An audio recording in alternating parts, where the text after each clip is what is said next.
स्वागत है आप सभी को हमारे यूट्यूब चैनल राम बाबू यादव ब्लॉग में।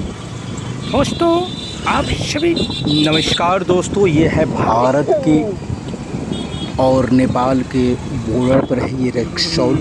एक शहर है जहाँ पर बहुत ज़्यादा भीड़ भाड़ लगता है। और दोस्तों ये जो ब्रिज है ना, ये ब्रिज के ऊपर लोग मोटरसाइकिल से जाते हैं।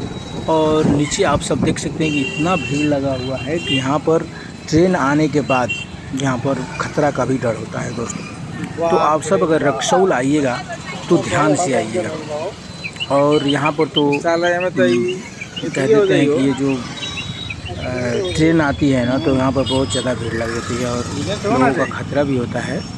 और यहाँ पर तो लोग मानता ही नहीं है कि इतना ज़्यादा मतलब भीड़ हो जाता है और जाने आने का लोगों को तकलीफ़ हो जाता है कि यहाँ पर ये ब्रिज जो है बनाया हुआ, ऊपर से ब्रिज है और ये ब्रिज होते भी हुए लोग नीचे से जाना शुरू कर देता है दोस्तों। तो इसमें खतरा बढ़ने की बहुत आशंका हो जाती है। तो दोस्तों आप जब भी रक्सौल आइएगा या बिरगज और रक्सौल एक ही जगह है, वहाँ पर आइएगा तो एकदम सावधानीपूर्वक आइएगा। और ट्रेन वगैरह जो आता है उसमें